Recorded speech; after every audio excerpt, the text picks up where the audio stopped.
Coming Down is proudly sponsored by Colorado Ganja Gear, high-quality, artistically inspired herb grinders.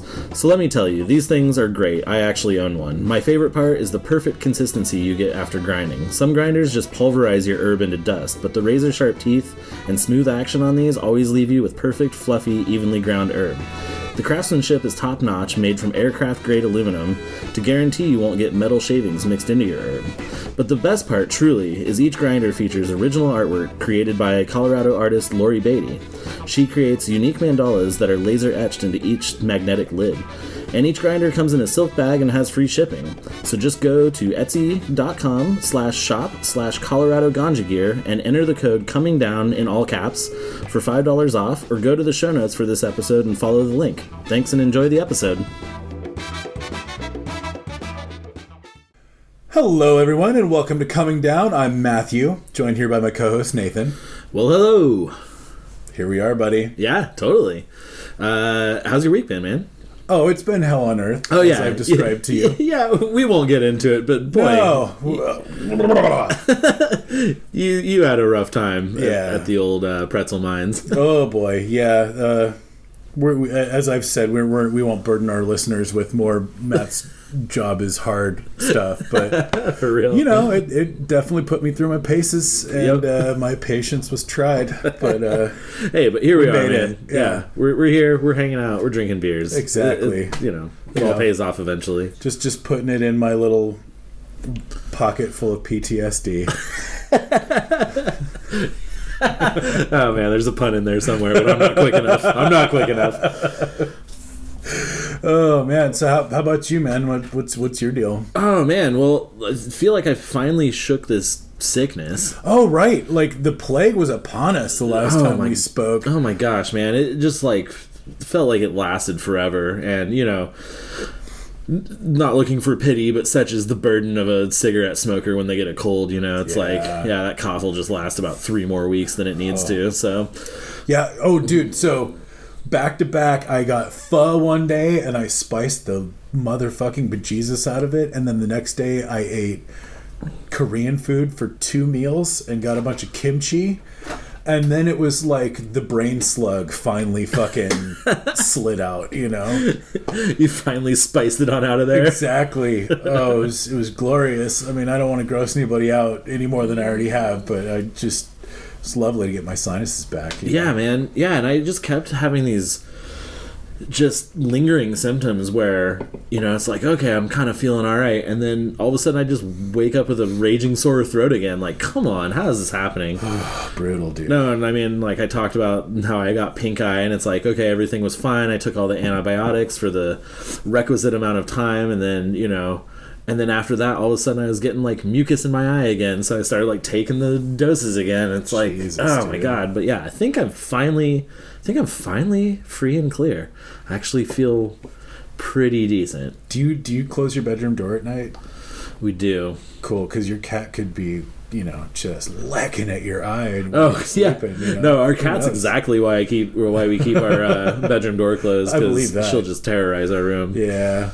There's no way you could sleep with that hell beast. No, and she is definitely. We call it, you know, I call it kitty time because, you know, they're nocturnal hunters. So At night is when they really get wily. Oh Christ! Yeah. And so you're trying to sleep and you hear them like kicking bottle caps around and playing with toys and getting into stuff, and yeah, just a cat party outside the bedroom. Yeah, seriously. So yeah, we keep her out, but fair.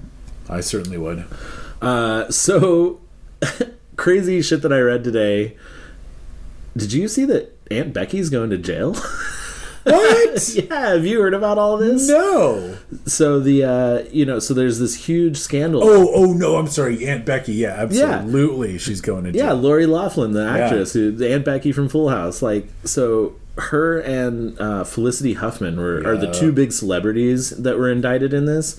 They indicted like 55 people in this crazy Harvard scandal of them like paying off Well, I don't fully understand. I think they were paying off a private company who was scamming them, who was buying people into Harvard.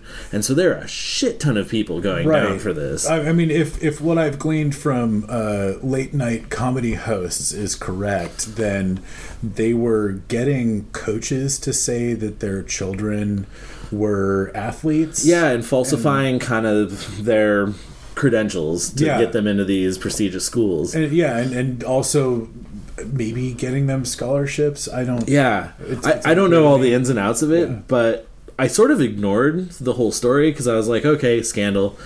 And then I also was like, okay, rich people, like nothing's gonna happen to any of these people. Well, this is what my friend Sarah said. She's like, wait a minute, haven't rich people just been buying places in college for their kids forever? How is this news? Right.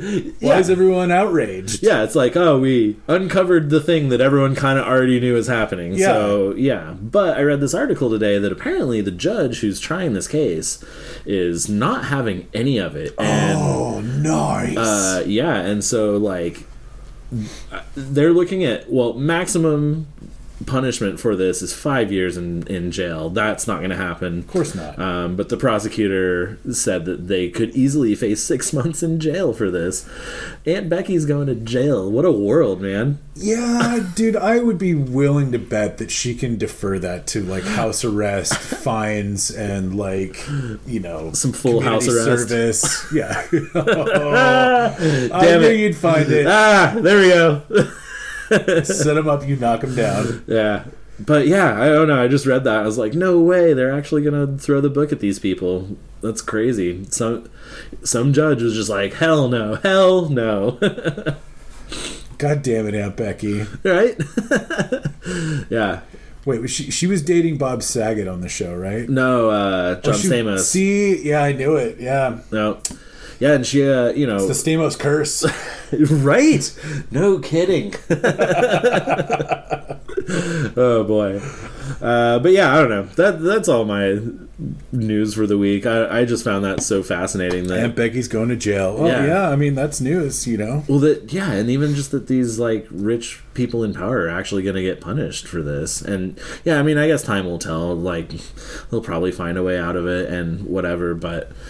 Yeah, at the very least, it's getting some attention and whatnot. You know, I mean, who knows how much good it's actually going to do as far as like preventing this in the future. But well, just you know, with how corrupt our system is and how kind of broken it is, I'm always fascinated when some rich person actually does. Yeah.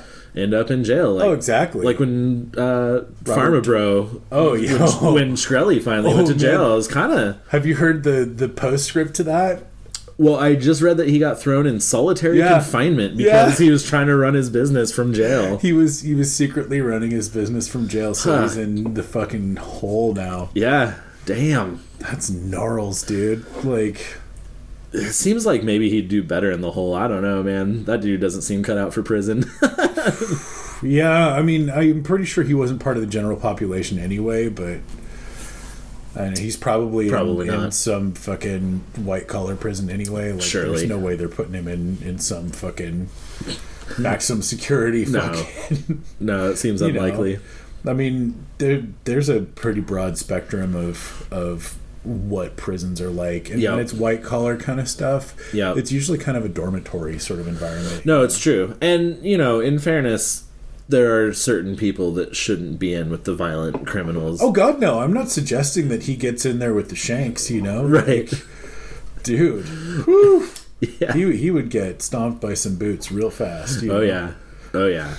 It would not go well for him. No, I mean, that would just be a fucking execution sentence, you know? Yeah, probably. No way he'd survive, especially with what he did to AIDS medication, you know? Oh, my gosh, right? Holy fuck. Yeah. There's enough dudes in there who read books that, like, he would get fucked up. Yeah. But yeah, I'm just always fascinated when the people who you really don't... The people you think will just be above the law just aren't. I don't know. It always kind of... It's like, hey, man. The system works for us once in a while. a good comeuppance has always got some mileage in schadenfreude, you know? Yep, for sure. I won't deny it. So... This week was also exciting. So as many people know, we put out our first bonus episode last week. Indeed. And I think it went over well. And I know that because we got 4 new patrons this week. Like, holy cow. Right. We had kind of gone a little while without any new action, and, like, that's fine. I think for some of these folks, it was just, that they'd been meaning to, and, like, this was the step that pushed them the final direction, the final distance that they needed to go to get there. Right. And I mean, not the least of which was our guest. Oh, certainly. And I actually saw her at a birthday party on Saturday and was like, hey, I'm really sorry that you felt like you had to sign up to hear your bonus episode. And she's like, no, I've been meaning to sign up anyway. She's a fan as well as a regular guest. So Shelby, you can't hear your episode unless you give us $1. Right, yeah. And it's like, I kind of meant to hit her up with like a link of like, hey, here's your episode. It's out, But, yeah, I mean, that would have been nice. But it's cool, She's chipping in because she listens too, and so that's nice. Yeah. We're Come getting be a guest on our show. Yeah. You won't hear it unless you pay us $1. Right? Here's our new plan. So, but yeah, it's cool, and that's kind of one of the really cool things about this is fans have become guests and guests have become fans, and Absolutely. We've kind of seen that work both ways. And as you all will hear, we've got a couple guest episodes coming up soon of people who just got into it and was like, hey, I want to come on there. So honestly, like, that's one of the biggest rewards of doing this is just having people who enjoy what we're doing, who get into it, who like know the format and like just jump right in there. It's fucking great. Yep. For sure. Thank you all so much. And yeah, you want to give the shout outs to the new patrons? Absolutely. Damn it, man. I know, right? Just put hell. Like, why don't you pitch me a curveball while you're at it, you dick? All right, yeah. Now that I've got my phone open, so we thank you so much. Our new patrons are Kimberly Michelle, Shelby Pierce, Joe Bublets, and Affordable Product Shots. Yeah, which I don't know who that is, but thank you. Yes, we thank you all. You guys are awesome. Yeah, and just throwing it out there, if anyone still wants to join up, we've got that one bonus episode out, but we're clearly that's working, so we're gonna do more. We're gonna do more hypotheticals. There's, as we mentioned, there's other pilot projects in the works. Yep, for sure. We guarantee that we're also going to revamp our Patreon page before the year is out. Oh yeah, for sure. We've been threatening to do that for a while now, but I swear we're gonna get some stuff up there. By God, we'll do it.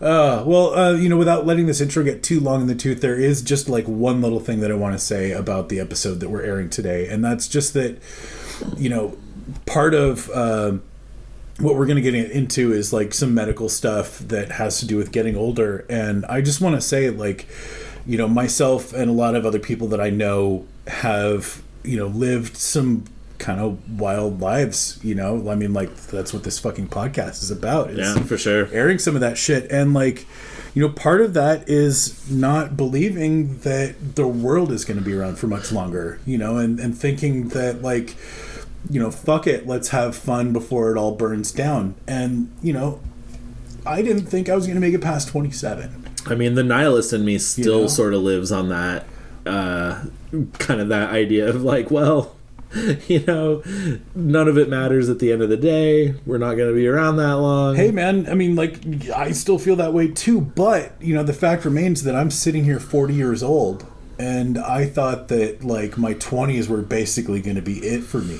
Yeah. And, because of that, there's a lot of shit that I didn't take care of, I mean, like, who gives a shit if you fucking brush your teeth every night or fucking go to the doctor or fucking eat right or, like, do anything to take care of yourself. Like, fuck it. Let's smoke a pack a day. Let's fucking try weird shit that could stop our hearts, like, fucking... It fucking doesn't matter because it's all going to be a nuclear meltdown or a plague or fucking social collapse or fucking whatever the flavor of the week is. You know, sure. Like, we've been on the brink of extinction since before we were born.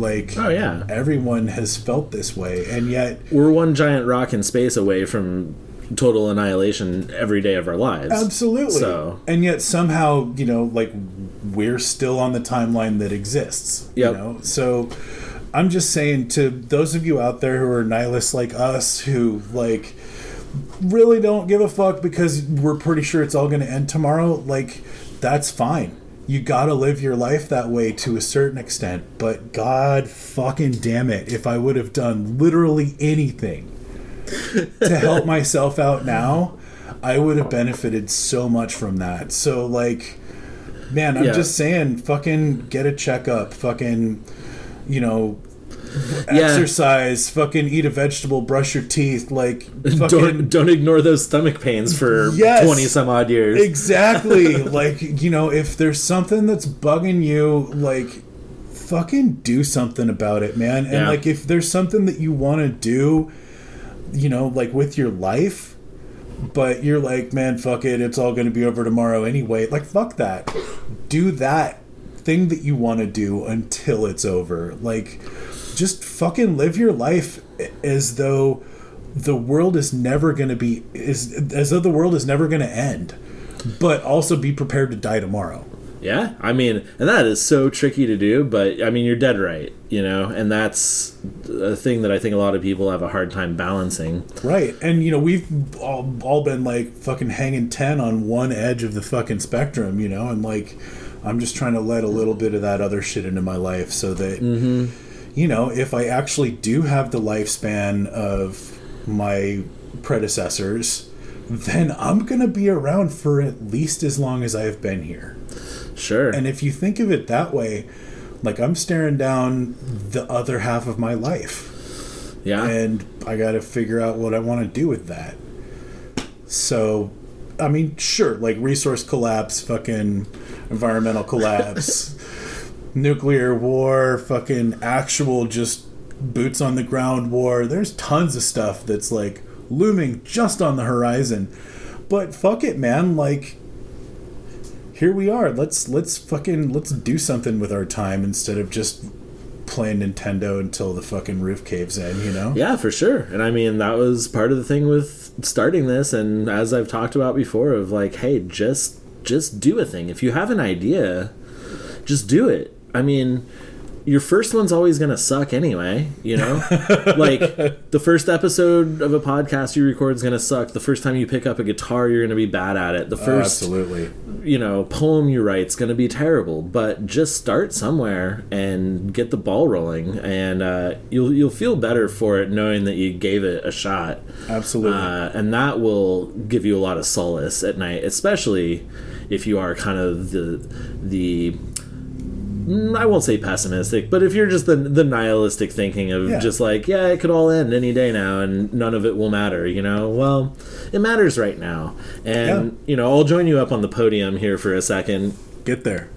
You know, and yeah, not to just make this intro a whole episode about this, but, you know, previous guest Brett coined the term for me, compassionate nihilist, and that's how I like to view it, where, you know, yeah, I kind of don't really believe in anything and, you know, dust in the wind and all that, but I'm not going to be a shit about it the whole time, and make your life enjoyable while you're here, and make the lives of the people around you enjoyable while you're here. You don't have to just be a shit in everyone's cut while you're here just because you know that there's like bleakness to it all, you know, like, no doubt. And so when you kind of look at it through that lens, like, the nihilistic attitude gives me a lot of solace, and it kind of brings me a lot of peace. Like, you know, God brings a lot of people peace because they can look at that and say, well, here's my future.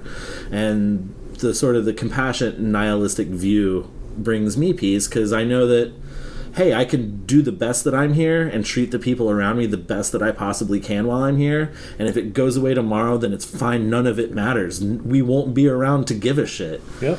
And I don't know. That kind of helps me sleep at night. So. Oh, I feel you there, man. Absolutely. Yeah.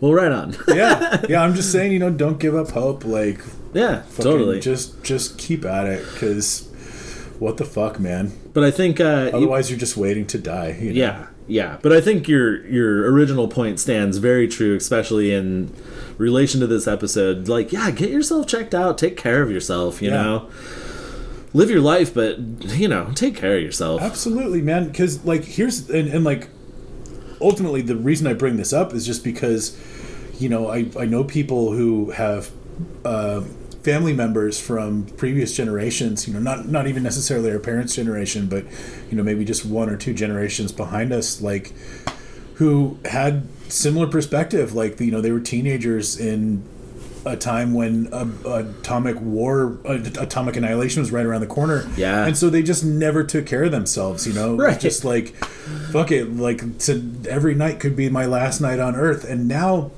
and they honestly thought of that as like a means of suicide, fuck it, I'm just going to kill myself with having a good time. But it doesn't kill you. No. It just fucking debilitates you. Right. And then you have all these fucking medical bills that you can't pay because you haven't fucking saved up any money, and like you don't have a fucking job even maybe necessarily, and like that shit compounds itself, and it just leads to fucking misery. So like fucking help yourselves. That's all I'm saying. Yeah. Yeah, that's words of wisdom for sure, and it's a lesson I wish I could tell my younger self. I don't have a ton of regrets in this life, but certainly wish I had gone to the dentist more as a kid, and certainly wish I had gone to the doctor more, and certainly wish I had never started smoking and things like that. So it's like, all that shit will catch up with you, and you may think that you're invincible when you're younger, and you may think that the world's just going to end before it ever matters, but here we are. Yep. And yeah, Yep, we just, you just got to get on with it somehow. Yep, for sure. Speaking of getting on with it somehow. Yeah, let's get on with it. But hey, awesome. I like that little pep talk there. Fucking A, man. I mean, like, it just, listening to this episode again, I'm just like, man, gallstones isn't something that you can avoid, but like, if I would have just maybe gotten checked out sooner, yeah, maybe it wouldn't have gotten as bad as it did, Yeah. So anyway, thank you all for listening to that very long-winded intro. Hope it was worth your while. They love it. They love it. Absolutely. If you would like to see more about this episode and other episode, including all of the show notes, links to our sponsors, and links to our Patreon, that's all on the mothership, comingdownpod.com. It's got links to all of our platforms and everything else. Won't bore you with all of that stuff, but you've heard it all before. Exactly. But if you would like to give us a review on Stitcher, we would really appreciate it. Hell yeah. Anyway, thanks you guys. All right, let's go.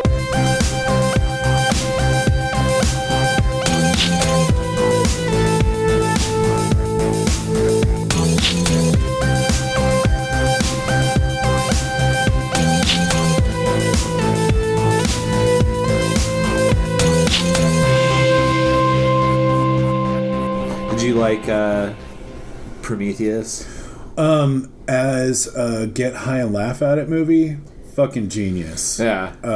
As a serious alien film, major disappointment. Yeah, it was terrible. I thought. I will say that looking back on it, it also has the most bone-chilling scene from any alien movie.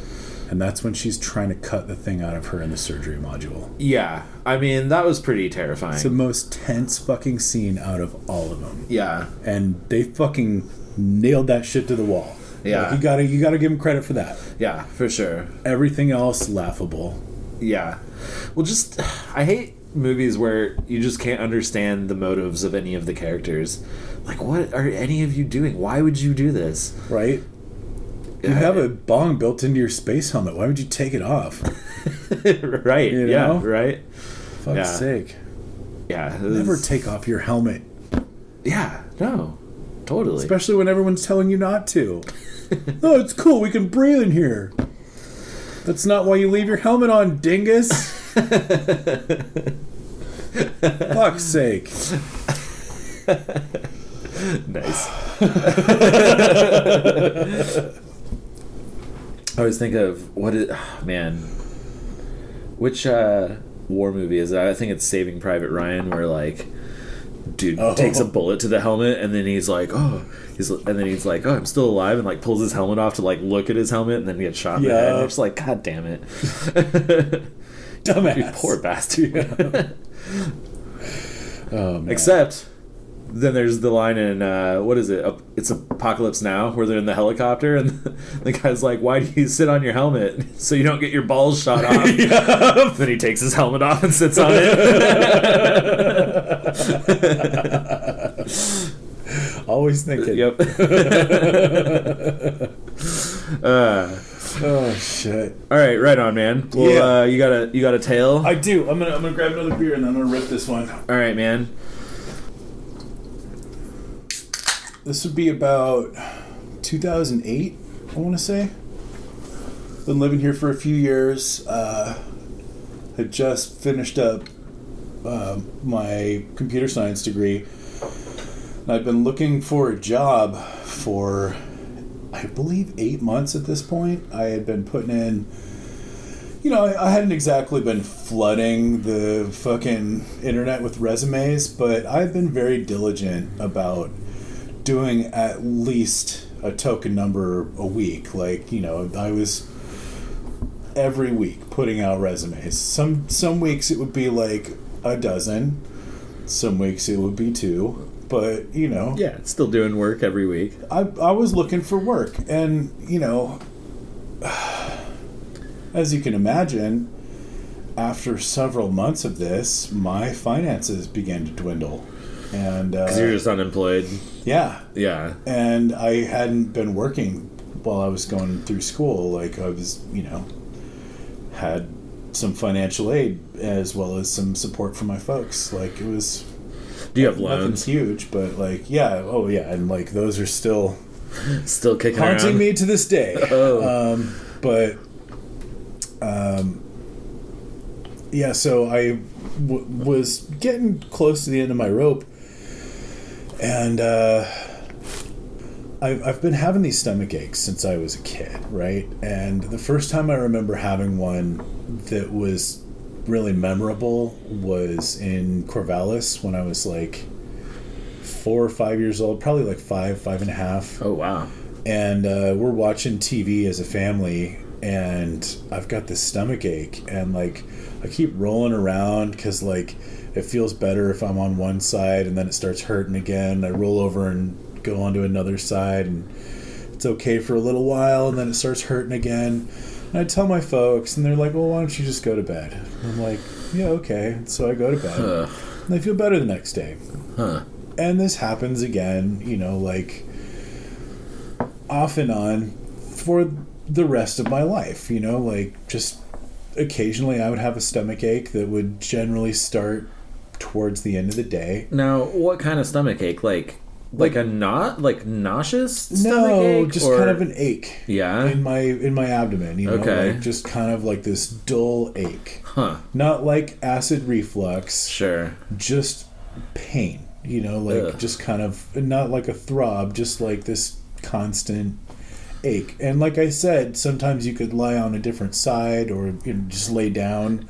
Yeah, and so every time this happened to you, it was always the same. You could sort of move around a little bit and make it better. Yeah, and sometimes mileage would vary on that.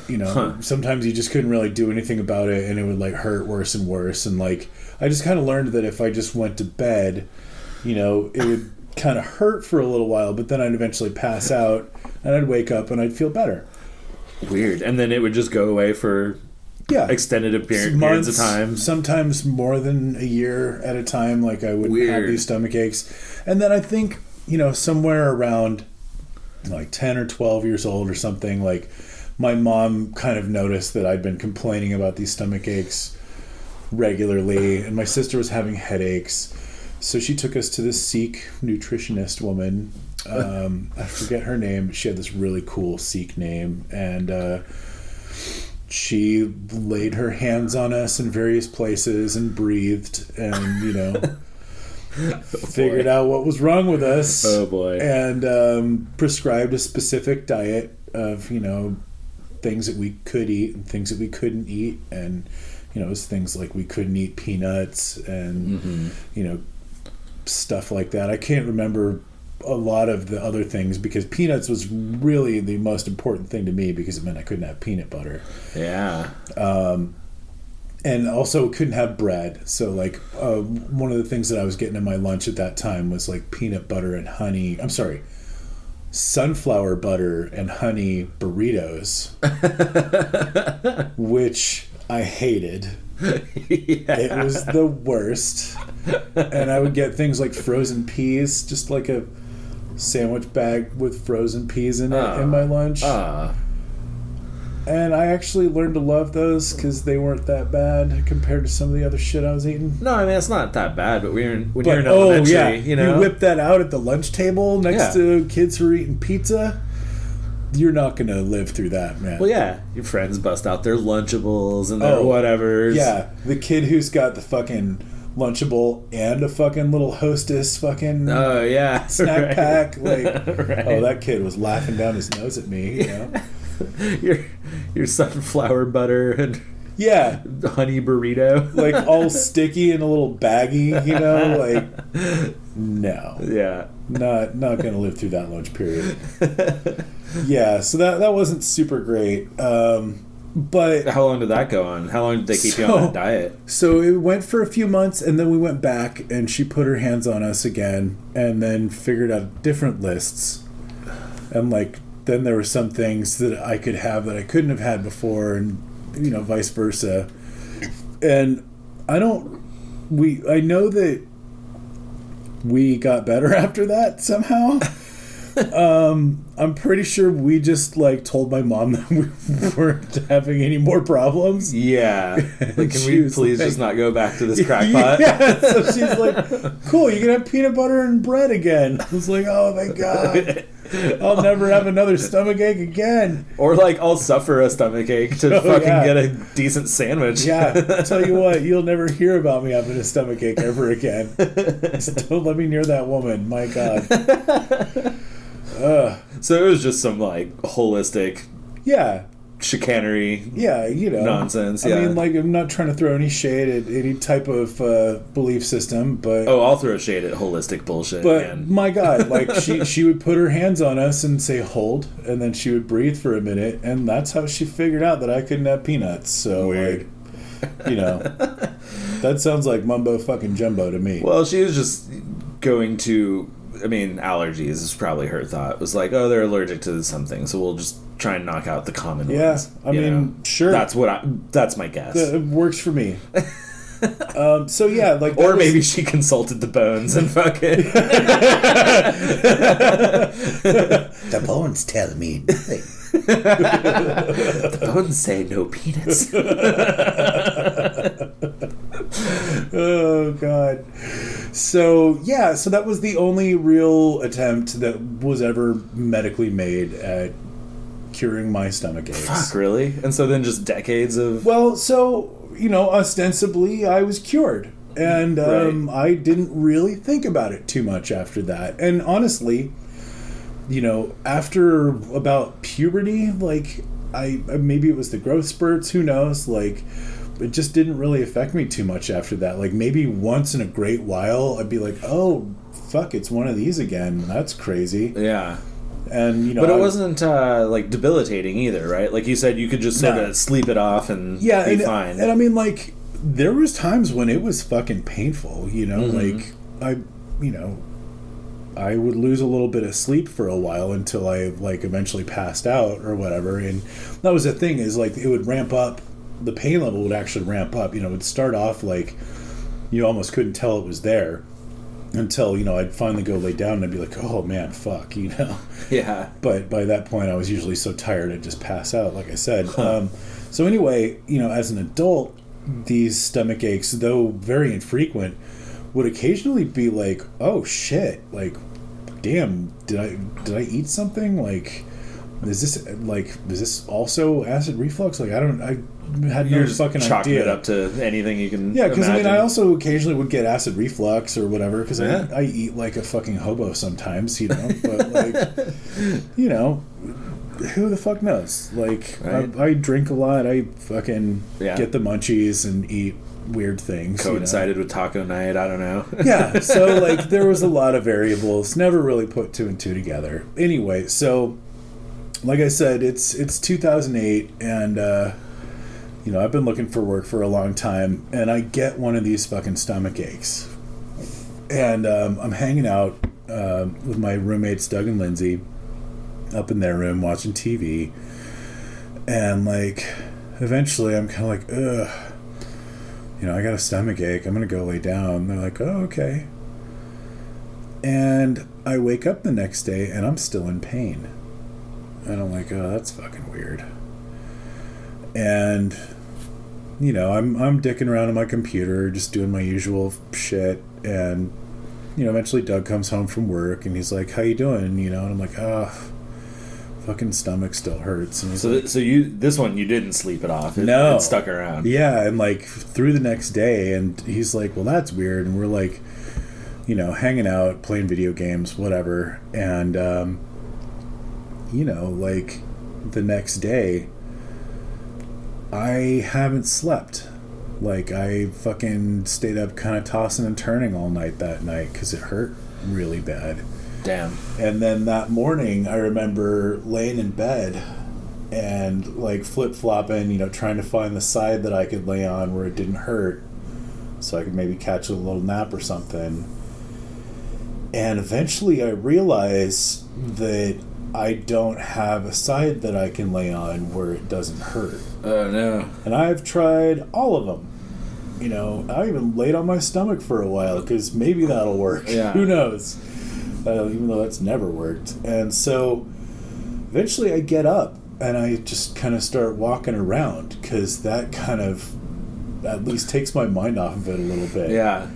And I'm just kind of like in this weird fugue state where my mind's not really making a lot of connections. I'm just kind of like freewheeling. I don't really know what's going through my head at this point. Like, because you haven't really slept at this point for a little bit. Yeah, at least 24 hours. Maybe, you know, intermittently a bit over the last 48, but like, jeez, not a lot of sleep has happened, and I'm just kind of like, who knows how long I was pacing around down there in the basement, just walking around, not really thinking about anything. And Shit, I hear Doug come down the stairs, and he comes walking through the hallway, and I'm like, oh, hey, dude. And he's like, hey. And he stops in front of me, and I'm like, oh, hey, what's up? And he's like, how are you? And I'm like, oh, I'm just walking around. I just, like, I don't know, I couldn't really find a side to lay on where it didn't hurt, so I'm just kind of walking around because it doesn't hurt as much. And he's like, okay, do you mind if I feel your forehead? And I'm like, yeah, that's cool. And he feels my forehead, and he's like, wow, feels like you've got a fever, dude. And I kind of start snapping out of it. And I'm like, oh, really? And he's like, yeah, have you ever had a stomach ache that lasted for 3 days and a fever? And I'm like, shit. You know what, dude? No, I have never had that happen before. And he's like, me neither. What do you want to do? And I'm like, well, I think I should probably go see a doctor. And he's like, I think that makes a lot of sense. Glad to hear that you're talking some reason here. Exactly. And he's like, well, I would be happy to take you wherever you want to go. I think that your best two options would probably be either urgent care or the emergency room. Yeah. What would you prefer out of those two options? And I'm like, well, way I'm thinking is if it's something serious, I'm going to have to go to the hospital anyway. So let's just go to the ER. Fuck urgent care. Yeah. Doug was like, man, what you're saying is making a lot of sense right now. Let's go to the emergency room. And it's I want to say it's like 9-10 o'clock at this point, you know, maybe 8 o'clock at the earliest. Yeah. So like, you know, it was maybe the only choice. It might have been 7. I think there's some urgent cares that are open till 9. Sure. But yeah, it was like, man, fuck it, let's just go to ER. And so we get there. Well, hold on. So I gotta give super credit to your roommate.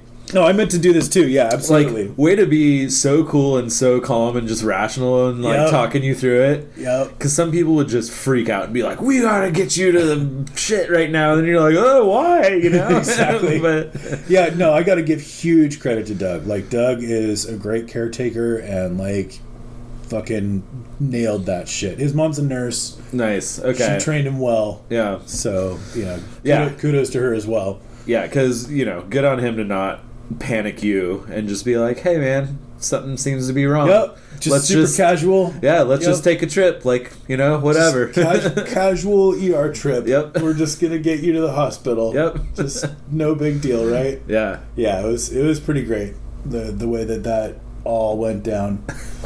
And so, yeah, he tells Lindsay, he's like, hey, we're going to take Matt to the ER. And she's like, oh, thank God.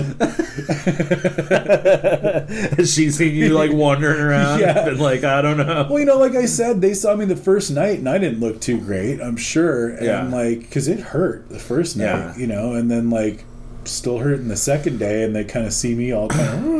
Well, and at this point, everyone has reason to believe this isn't just, a flu bug or, you're just sick or something, right? Something else is going on. Yeah, and, I probably wasn't eating much, the second day, and definitely not the third. Yeah, I imagine you weren't. I was probably all kinds of weirded out. Yeah.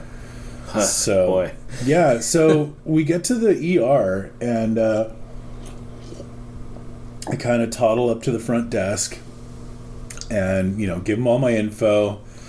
And, I'm kind of, starting to double over a little bit. Yeah. Because, there's just no position that I can stand in where it isn't, just kind of blinding pain. Damn. And, so it's just really ramping up at this point. Yeah, this is where I learned about the pain scale. And, yeah. Definitely hit 10 that day. Damn. And, it's what are those ants? Those ants are the top of the pain scale or whatever. They're the 10 or whatever if you get stung by those things. Right.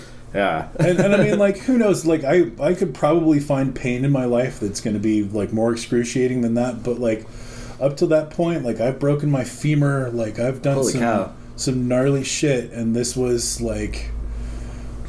the stuff that had me the most crippled. You broke your femur? Is that a whole other story? Oh, yeah. I was actually thinking about telling that one today, but there's a lot more ins and outs on that one. Okay. So, all right. Well. But yeah, I broke my femur when I was 14. Damn. And, thankfully, shock made that one no problem. But, yeah. So.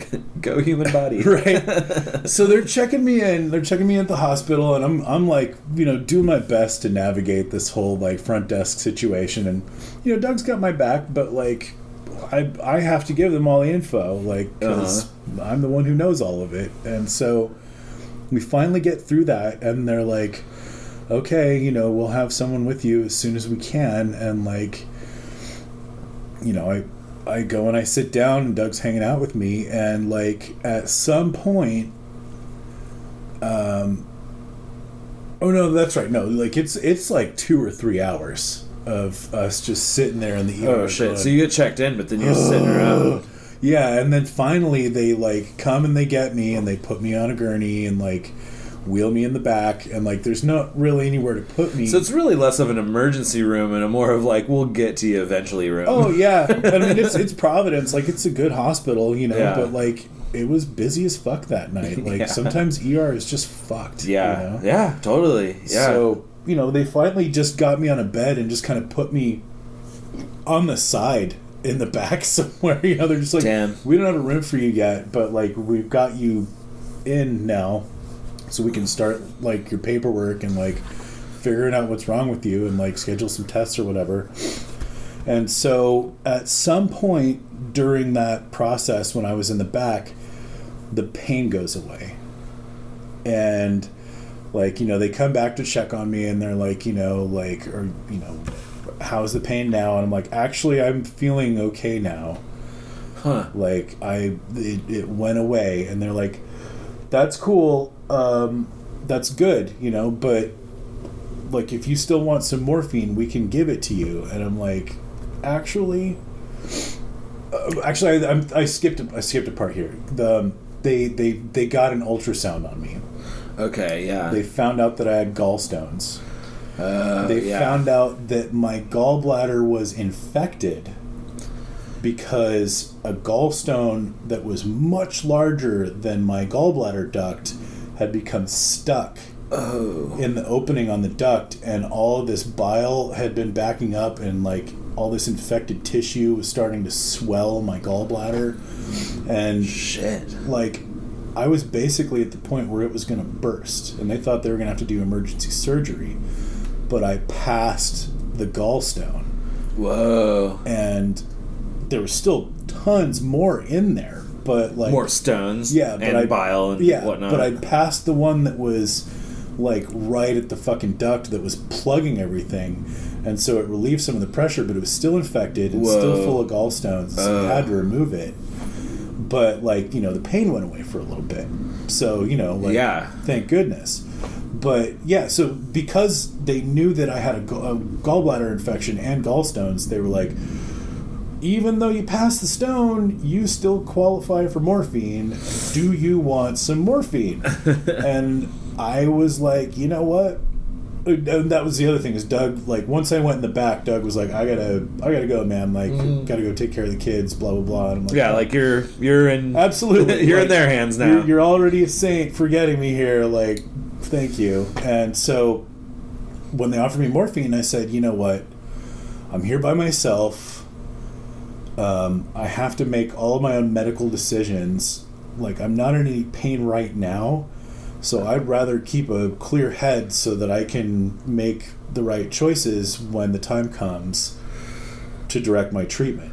Yeah. And like the doctor who was talking to me, like, she almost kind of teared up. Like, she just kind of like stands up a little straighter, and she's like, well, you know what? If you change your mind, you just let me know. Wow. And I was like, cool, thank you. She was just stoked that you were speaking coherently and being so clear-headed and like responsible about everything. Right. Because, yeah, most people would probably just be like, yeah, fuck it, dude. Exactly. Hit me up. Oh, man, fucking slap that patch on. Let's do it. But, yeah, I mean, like, I was just so scared at that point. I'm like, fuck, here I am in the hospital by myself, you know? Yeah, like, no, that's terrifying. Exactly. You know, I didn't want to get... I just didn't want to get lost in the swirl. Well, now, and had they made it kind of clear, like, what kind of risk you were at this point? Oh, yeah. I mean, they were like, you're going to need surgery. You know, like this is happening. There is no question that we are removing that from you. Like, you have no insurance and we don't care. Like, you're going to die if we don't do this. And it is, you know, like, it is our duty to make sure that you don't die. So we're going to take it out of you. Huh. Crazy, man. Yeah. And so, so they scheduled surgery, and, you know, even though I hadn't eaten anything, like, they had to know, like, under observation that I hadn't eaten for a certain amount of time. Plus, since I didn't have insurance, they weren't exactly, like, trying to rush me into surgery or anything. Yeah. Like, they kind of had to wait until there was, like, a good opening to just get me in there. And so I had to wait a while, you know, with no food. And, like, they didn't really want me drinking a whole lot of water either. Yeah. So I'm just kind of hanging out, and, like, eventually, you know, the gallstones did come back, and I did need some morphine. It really fucking hurt, but... So you passed the one, but then another one showed up. Yeah, yeah, absolutely. Yeah. And, like, they were like, all right, you know, cool, here you go. And, like, gave me a shot in the butt. A few times of some Dilaudid, actually. It wasn't fucking morphine. I think since I passed the morphine test, they're like, all right, we're just going to give you the good shit. Yeah, nice. Yeah, this guy knows what to ask for. It was nice. And so eventually I go in for surgery, and I came out. And I don't remember, like, exactly who came to visit me before I went in for surgery, but, like, after I came out, they had me on the button, you know, like, I could push the button whenever I needed another dose of Dilaudid. And I was trying to be real sparing with that shit, you know, like, just using it for pain relief, because, again, you know, I'm there by myself. I don't want to get so fucking stoned that I don't know what the fuck's going on. Because people are going to need to, like, ask me questions for my treatment. Right. Now, hold on. Don't breeze over the surgery. So, like, how did that all go down? Yeah, I mean, like, fuck, dude. I mean, my memories are foggy. Like, yeah, I mean, you know. You know, like, they starved me for, like, a day or two, maybe a day and a half, and then... So you were in there for over 24 hours waiting to get the surgery? Yeah. Damn. Yeah, it was a little while. And, you know, eventually, like, I got in there and, you know, like, don't really... It was just kind of like... Okay, so nothing particularly... Fall asleep and wake up, you know? Yeah, they put you under and then... Yeah, and like, I've had some cool anesthesia, and this was not that. Yeah. This was just kind of boring, like, they put the mask on, you fall asleep, anesthesia. Yeah. I've definitely had the, like, whoa, fucking psychedelic anesthesia before. Yeah. And that stuff, man, fuck every other drug. I just want anesthesia meds. Like, they're so fucking cool, dude. Like, oh, man. I only got put under once in my life ever when I got my wisdom teeth out. And I don't remember I don't remember much at all of it. And, but I know that they had to wheel me out, and my mom took me home and said that I was, like, cracking jokes, and then, like, talking about how high I was. And at this point, like, she knew I'd done drugs and stuff, but we weren't really quite on the level. And she's just like, damn, dude, you're just giving away all your secrets. I'm like, I love it. Yeah, so, yeah, that's my only experience with anesthesia. Oh, man, yeah. So when I got my heart surgery, they were like... Oh, that's right. You had heart surgery. Yeah. This was a lot more recently, but when I had my heart surgery, like, they, you know, were shaving my chest and, like... You know, we're cracking jokes about that before I even, like, got put under. And then, like, they start the stuff through my IV. And, you know, they're like, you know, you might feel something or other, blah, blah, blah. And, like, I don't remember what I was saying, but, like, man, was I on point. And they were just fucking doubled over laughing. Yeah. It was wonderful. And then, you know, like, fucking swirls and, like... fucking colors and wow. Yeah, dude, I mean, like the Sea of Holes. It was definitely fucking animated Yellow Submarine shit. And I've seen that before when I got surgery on my femur when I was 14. Whoa. Like, I fell into the Sea of Holes on the ceiling when they gave me Dilaudid for the first time. Crazy. It was pretty great. Or no, it wasn't Dilaudid. It was... Fuck, I don't know. We'll say it was Dilaudid. Yeah. But yeah, so I'm, you know, like... I get out of surgery and I'm in the recovery room and I've got the button and I'm using it sparingly. And my sister comes to visit me and, you know, I think I've been out of surgery for like, you know, 12 hours, you know, like maybe a little longer, something like that. Anyway, like at this point, it's kind of time for me to get out of bed and like move around a little bit because like I've recovered from surgery. I think I had eaten a meal at that point. Like, sure.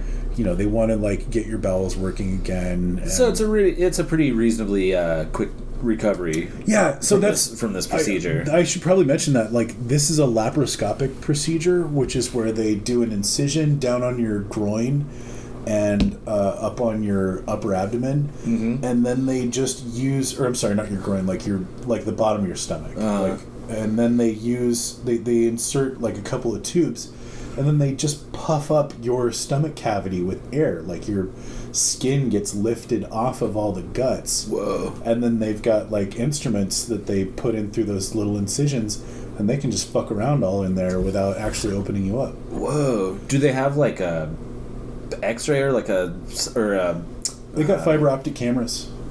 Fucking A, dude. Yeah. What a world. I know. And this was 10 years ago? Oh, yeah. Damn. Yeah, and it was not new then, either. Yeah? I mean, I guess not, you know. We've been living in the future for a minute, dude, so... medical science is fucking dope. Yeah. So, yeah, like, there was a pretty easy procedure. I mean, like, as far as how many fucking cuts they had to make on me, I have no idea how they got all that shit. Well, they probably just, like, you know, took it out a chunk at a time, but, like... Yeah. They wouldn't let me keep the gallstones either, because they said it's, like... what is it? That's Chinese medicine. What is that? Oh, yeah. But you know what I'm talking about. You like mix that with Chinese some traditional medicine. Mix that with some rhino horn. And yeah, exactly. Like human gallstones are apparently highly prized in Chinese traditional medicine. That's so, like, crazy. They'll never let anyone keep them because apparently, like, that's a thing. People like trying to get gallstones so they can make money. You know. Man, so you're just like, all right, well, if a guy named Chang shows up, tell him I guess I'm not here. Like, fuck, man. I can neither confirm nor deny these allegations. You should have cracked. You should have been like, "How do you think I'm going to pay for this thing? I don't have insurance." Well, they would have been like, "Bitch, you're not paying for this," because I didn't, and they told me I didn't have to. That's crazy. Yeah. So I'd always go to Providence if you don't have medical insurance. Yeah, that's what I'm trying to say. So they just at the end of the day were like pro bono. Yeah, they're like, fine. We're just going to write this off. You just have to pay for radiology. So I had to pay for the X-rays. Well, Whoa. I mean, I didn't, but yeah, like they weren't going to pay for the X-rays.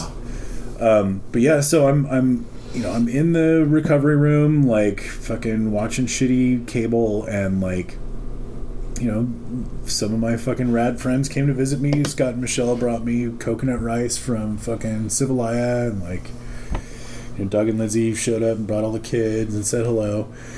And Rachel came to visit me, and she wanted to hang out and play this family card game that we play called Hand and Foot. But you need multiple decks of playing cards to play this game, and she didn't have any at home, and so she figured, I'll just get some at the hospital gift shop. Yeah. And she comes up, tells me that's her plan, and I was like, oh, that's great, and like the doctor rolls in right at that point, and he's like, it's cool that your sister's here. Would you be down to help him take a little walk around the floor that you're on, just so that he can stretch his legs and like, start moving his body so that, he's not like just atrophying after surgery. Yeah, totally. And how long are they like thinking they're going to keep you for?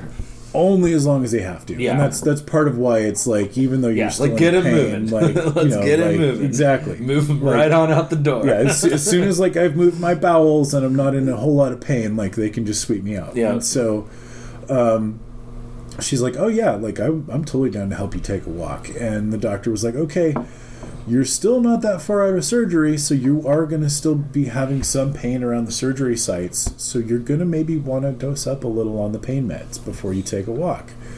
He's like, I know you've been kind of just taking as minimally as you can so that you're clear-headed, but I'm telling you, once you stand up, you're maybe going to regret that decision. Yeah. And This one's going to sting a little. I'm like, all right, that's fair. Like, I'm actually, like, I can feel them right now, so it's probably time to hit the button. And, I mean, that's basically how I was gauging it, is, like, as soon as I can feel pain, I'll press the button again. But I'm not going to just sit here and get loaded.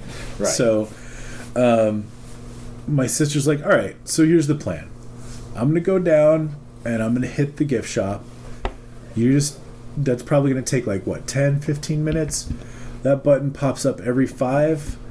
That's going to be, like, 2 or 3 doses? How does that sound? The doctor was like, I think that sounds like a great idea. And so she takes off, and I just look at the clock, and I'm like, okay, like, the minute hand's almost on a number right now, so if I just hit the button now, I know that when it hits the next number, I can hit it again. Yep. Easy peasy. And so, like, that's really all I'm doing is just kind of watching TV and occasionally looking at the clock. And when it's on a number, I just hit the button. Time passes. And have you seen Drugstore Cowboy? Unfortunately, I haven't. All right. So, but maybe I'll put it higher on my list. I mean, dude, you could do a lot worse. It's a classic. It's a cult classic for a reason. Yeah. Some of Matt Dillon's finer work. Yeah. Anyway, so there's this line in the movie that he refuses to, like, if anyone puts a hat on a bed, like, that's it. Like, you never fucking put a hat on a bed. Okay. And like eventually they kind of show like him getting high, and it's just like hats fucking flying through the air. And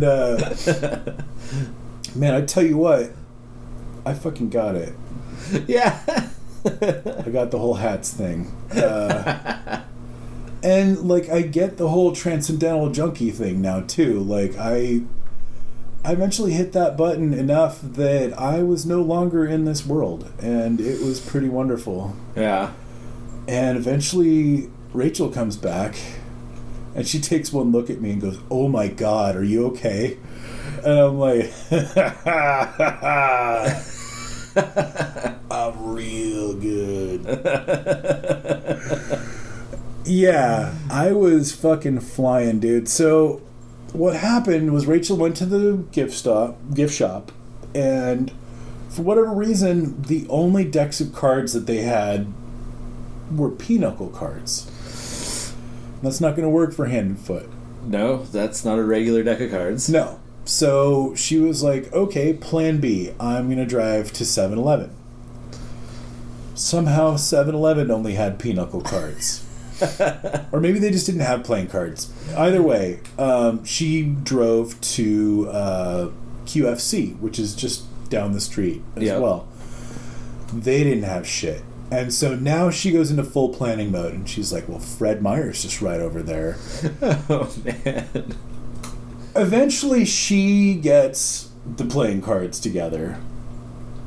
But it takes, like, at least an hour, maybe an hour and a half. Oh, no. And she was supposed to be gone for 10, 15 minutes? Like, 15 minutes was the plan. Okay, yeah. Which is like 3 doses. Yeah.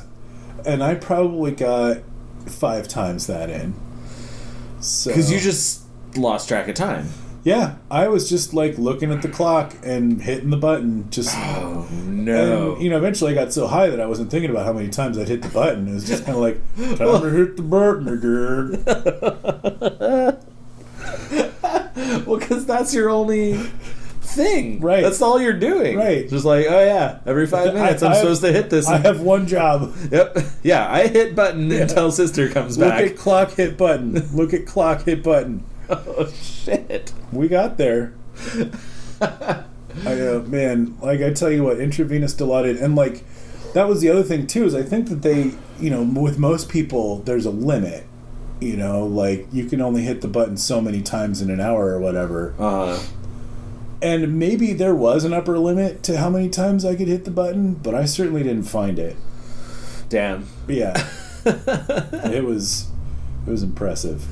That's kind of crazy, actually. That's a little bit dangerous on the hospital's part, right? I'm sure that they had some kind of safety mechanism in place to where I couldn't take a toxic dose. You might have even capped out at a certain point and just kept hitting the button anyway. Yeah, who knows? Who knows? Yeah. But, man, did they let me get super fucked up on pharmaceutical heroin. Damn, dude. So Rachel's just like, oh, I did a bad thing, and I'm like, hey, don't worry, just give me a hug. And like I think the doctor actually came to check in at that point, and she was just like, oh, I don't know, is he gonna be okay? And it's like, he'll be fine. Yeah. How about you guys wait like 10 minutes and then take a walk? Because I'm pretty sure like he's going to be in the right state of mind. Yeah. Sure enough, he was right. Yeah. I came down just enough to take a walk. And yeah, you were able to get up and get moving. Say silly shit to every person that we passed. Just float on through the hospital. Yep. I felt no pain. Float on through, brother. Exactly.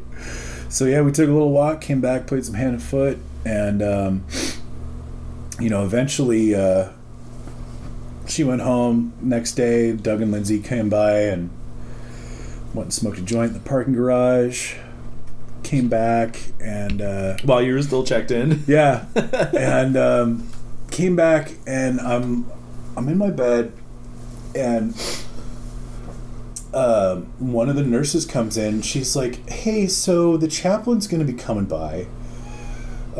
Just need to know which religious denomination you are. And I was like, oh, I'm an atheist. You don't have to worry about that.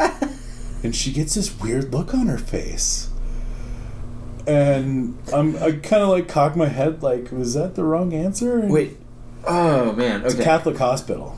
Yeah, I was going to say I have 2 questions. First is Providence Catholic Hospital. Yeah. So, but second, why were they sending a chaplain? Because it's a Catholic hospital. Chaplains make rounds. Just for anyone who's in a room? Yep. For any reason? Yeah, a priest is going to come by and talk to you. The fuck? Really? I know. And so she's like, okay, I'll just put you down as non-denominational. And I'm like, that's not what I said. And then she just turns around and leaves. Like, I'm not having this conversation. Yep, she's like, I am not going to tell the priest that you're a fucking Satanist. And Right, because that's what that means. Yeah. Atheist means Satanist. Yep, clearly. And so, who walks into the fucking room but Father Jim from fucking church camp? Oh, shit. And I'm like, what the fuck? And he's like, holy, Matthew? And I'm like, yeah, what's up, dude? And he's like, well, this is a surprise. And like, I'm pretty loaded in this scene. Like, You're still on the drip here and there? shit, man, this might have even been while my sister was no, I don't remember where on the timeline this was. Like, at some point in my recovery, Yeah. I'm ripped to the tits, but not like fucking hats on the bed, fucking high. Yeah. But yeah, I mean, I definitely like done a dose, and Father Jim rolls in. Shit, maybe I even like got a little loaded just because I knew that a priest was gonna come talk to me. I don't remember. Anyway, But if you're non-denominational, they still send one, though? right, and then they're like just gonna talk about God in a general way, Oh, boy. not involve any kind of specific doctrine. Shit, maybe they even just talk about the power of love or something like that. I mean, who knows? Sure. But they're. And I tell you what, man, you could do a lot worse than fucking Father Jim. Like, that's a cool guy right there. Like, Yeah, I mean, you have a lot of good things to say about your youth Catholic days and the priests you Absolutely. involved yourself with. so. absolutely. And so, anyway, like he comes in and he's I think he's realized that he doesn't have to bother with the fucking God shit. Yeah. Like, he's just like, how have you been? And I'm like, oh, this, that, and the other, couldn't find a job, blah, blah, blah. And he's like, oh, wow. Well, I was dating Sam Adams for a little while. the mayor of Portland. And I think he might have even still been dating him at that point. Oh, wild. Yeah. And, like, I guess, the church found out that he was gay and they kicked him out. Shit. But like he was still practicing as a preacher or like he was still obviously a chaplain, but like they weren't letting freelancing. But they weren't letting him be a priest anymore. And unfortunately, like, I was so high that I was a little insensitive to the fact that like this was actually a crushing blow to him. Like, he was really bummed that he couldn't be a priest anymore, Right. because he was like, man, fuck it, like, yeah, I'm gay. Who cares? Like, Right, like that's my only thing. Yeah, like, I'm pretty sure Jesus was gay. Deal with that, like, fucking, like, he was distraught, and I didn't pick up on that at all. I was just like, oh man, congratulations, like, oh, I'm so glad you're not in the church anymore, and like, oh no, that did not go over well. Oh no, and our conversation ended pretty swiftly after Yeah. that. I've regretted that insensitivity to this day, but yeah, I mean, that is just unfortunate. I mean, because on the one hand, you probably thought like, oh hey, like, congratulations, way to embrace like yourself, and like, we all suspected that he wasn't completely straight. I mean, even though we didn't want to like pigeonhole him as being gay, like, Right. it's like, but yeah, like, well, yeah, like, we were picking up what you're putting down, and like, yeah, absolutely, he is definitely gay, and right. And so you thought like he- leaving the church was kind of like a good thing. yeah, because I was like, man, fuck the church. Right, like if you're openly gay, you don't want to be in the church. Yeah, exactly. Like- But that's something that was his lifelong goal, was to be a priest and to help the community. Right. Like, it was always this giving thing for him. Right. And so when he gave so much of himself that he was willing to like let everyone in, and they shut him down for that, that was a huge blow to him. And Yeah. it bums me out that I was so high that I couldn't pick up on that. Yeah, didn't consider all the ramifications of that. Yeah. But like, it was good to see Father Jim. Yeah. And like, man, am I glad that he was my fucking chaplain, and that I didn't have to go fucking say some prayers or some shit. Yeah. That would not have gone well. Oh boy, yeah, that's weird. So I have a quick aside, because I have Providence Insurance through my work, and So when I went in and was talking to them about getting a vasectomy, my doctor, and he was, he was a young, new, fresh doctor, and he just kind of was like, yeah, like, I'm not actually sure we're going to cover that. I was like, oh? What? And he was like, well, like, I'm just not sure, like, Providence and Catholicism and all that, and I was like, oh, yeah. And he was like, yeah. And, like, we both, like, gave each other, like, these cringy faces. But then, like, since he was a new doctor, he had to bring in his, like, supervisor for, like, the end of the checkup, and just to kind of, like, go over everything we had gone over. And that same doctor, like, it was, like, the same exact thing, because, my doctor mentioned to him and said, yeah, he's looking at getting a vasectomy, and then that guy was like, oh, yeah, I wonder if we'll cover that. And we all sort of, like, gave each other cringy faces. Jesus. The fact that the church is all rolled up in healthcare in this country is so man, fucked. it's so weird, yeah.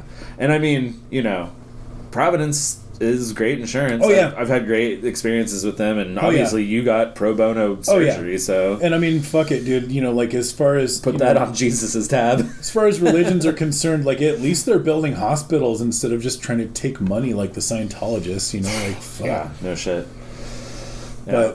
But yeah, so fucking got to hang out with Father Jim, got to see a bunch of friends, and eventually fucking Doug and Lindsay came and picked me up from the hospital and took me home, and God bless them, those fucking beautiful people put me up for the next, like, 2 months free of charge while I was recovering. That's awesome. And, like, eventually... Right, because, like, this was the end of you struggling to find a job. Right, I'm pretty sure they had already, like, covered some shit. Like, at the very least, they were feeding me.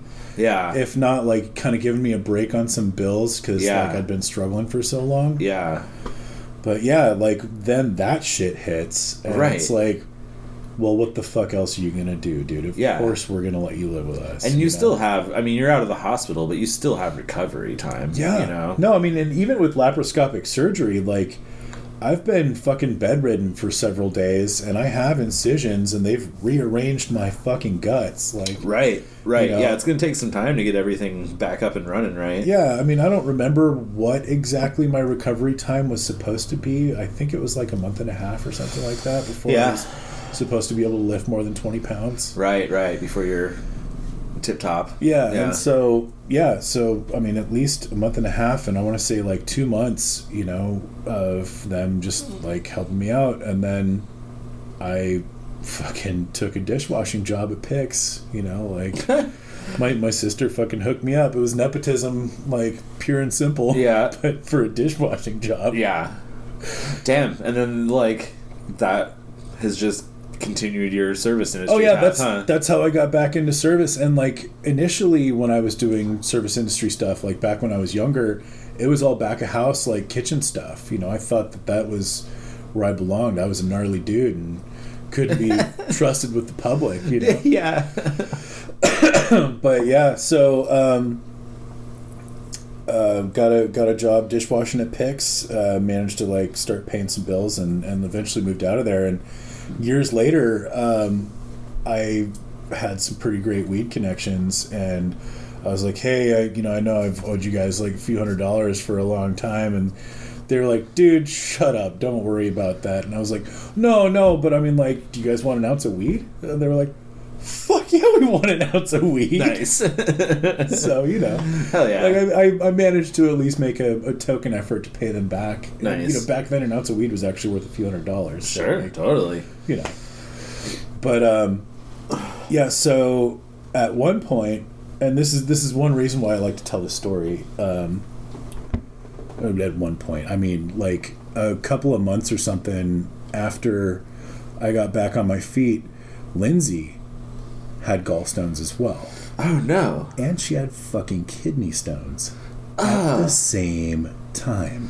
Damn. And so, like, when she was in the hospital, they were like, how much drugs can you handle? Because we'll give you all of them, because you have two kinds of stones at once. Like, dude, you just tell us what you need. And she was just like, cool, guys, I don't really like opiates, but this really hurts. And yeah. So they were throwing Dilaudid and fucking Oxycontin at her. And does anyone actually like opiates, you know? Oh, well, this is part of the story, is like, you know, once she finally got out of there, like, they sent her home with some of this shit.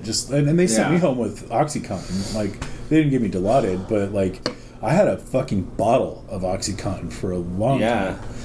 And, anyway, like, at some point, you know, after she's mostly recovered, she was like, hey, you know, like, Doug's been enjoying my fucking stash of pills. Like, I've basically just been on ibuprofen since I got home because I hate that shit. And I was like, that's what I did too. Like, I just feel icky and fucking itchy and sweaty on that shit. Yeah.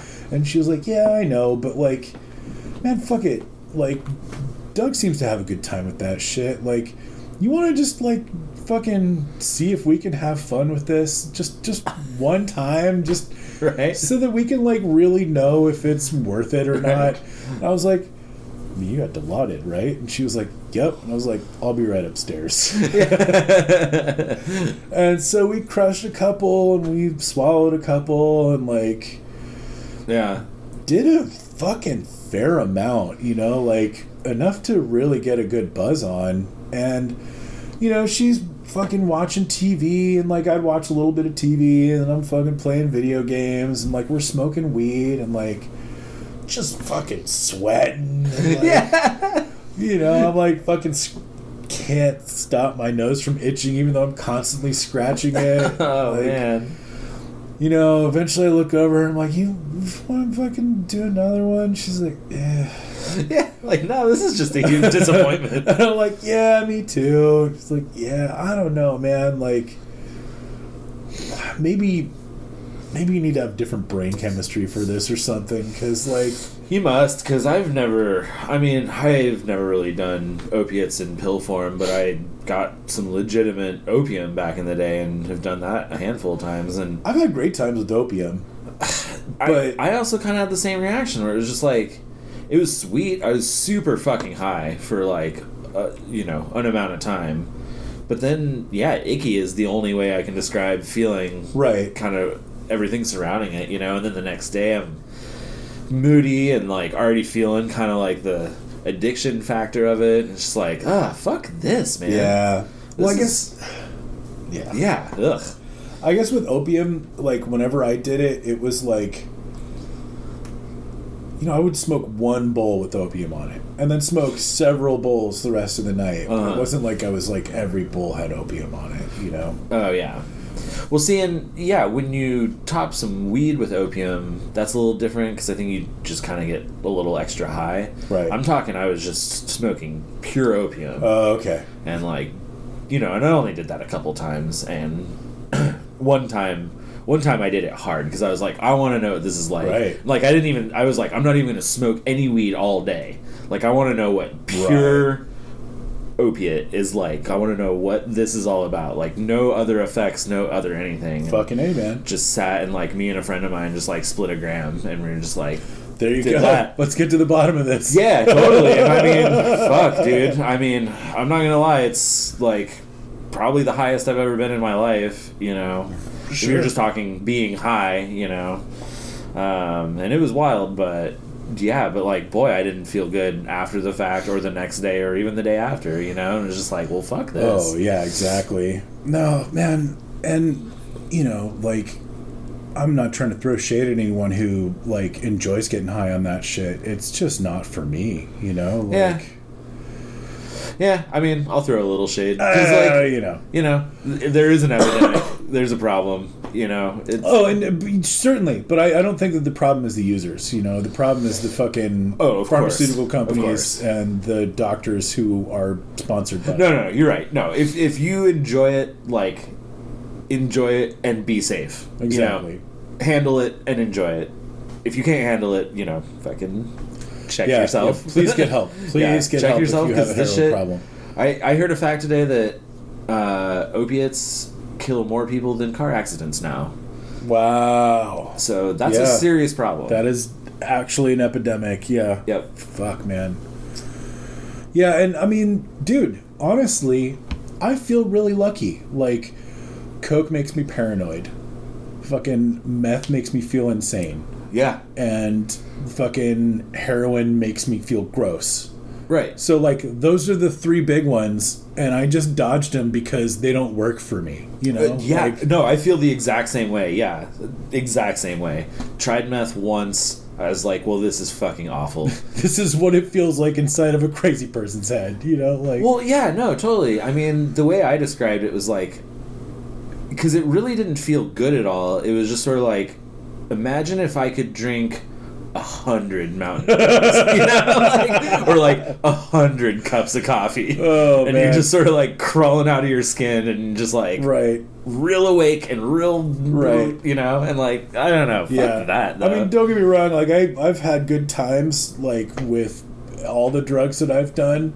Sure. But, god damn it, did that shit make my skin crawl. You Yeah, know? Like, totally. And, yeah, totally. I've had good times, you know, with most of my drug experiences, but you can at least recognize and, like, be like, well, this was... Yeah. In the long run, this was awful. The after effects were terrible. And, you know, knowing the risks of what happens if you get into it just doesn't make it worth it at all. Right. It's like, why would I pursue this? Why Right. would I pursue... Why would I, like... spin the wheel on the fucking revolver and just see if you know, if this is the time that gets me or whatever. Exactly. Like, fuck that, dude. It's just not worth it. And I mean, you know, like, we all know that the fucking dare stuff is bullshit. Like, you're never gonna fucking do a line of blow and have your heart explode. But, like, No. it's far more insidious than that. And that's part of the problem with fucking dare education is, like, they fucking softball all of the shit that should be the hooks and fucking make up scary shit that's not true to fucking try to scare you off, you know? Right. But man, if you knew that, like, it's just gonna fucking turn your life upside down in slow motion, like, and you're not gonna see it coming, like, that's the kind of shit that would have scared me off, is like, it's gonna make it seem like the fucking good times are even better until they're not, you know? Until they're not, and then they're way bad, and then it's hard to get out of that hole because you've adjusted your life to work around this. So even if you think you can start trying to kick the drug, all of your friends are into it. Your living situation revolves around it. Your income may revolve around it. Right. Like, suddenly it's your life. So you're not just kicking the drug, you're kicking your whole life. Oh, yeah. And that is where, you know, it just gets really hard. Damn straight. Man, it's, you know, I feel like Bill Hicks said it best. You know, he was talking about, like, not hating on homeless people, and he's like, the right bar, the right woman, and the right drugs, and we could all be there too. Right?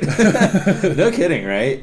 Yeah, and I mean, yeah, you know, cheers. Like you said, like, I've done all the fucking drugs, but dodged them all because it turns out I didn't like them. And yeah, I mean, I feel so fortunate that just didn't like them enough to go down that rabbit hole, but, like, easily could have, you know?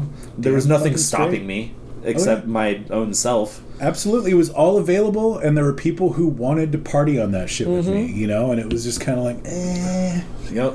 I don't feel like it. Yeah. I'd rather just get high on fucking weed and, like, drink a beer and like, not do that. Marijuana seems fine enough. Yeah. You know, like, I how many friends have I had who've fucking lost a job over weed, or, like, fucking had to go to the hospital over some weed, or, like, you know... God damn, man. Yeah. Don't get me wrong, like, I feel like there are people who are obsessive enough to, like, actually have some problems in their life with weed, but, like, of course, man, are the incidence rates of that much lower? Yeah. Like, good God. Absolutely. You ain't here? Want some marijuana? Totally. Right on, man. Well, so to put a bow back on it, is there any other after effects of the surgery? Oh, Jesus. So, you know, or like any epilogue to the surgery itself? I don't want to creep anybody out, but yeah, I have some weird little bumps, like little lumps in my, like, under my rib cage, and there was, like, a piece of string sticking out one of the holes for a while that, like, never went away, and, like, I would tug on it and it felt like I was pulling on my guts. What?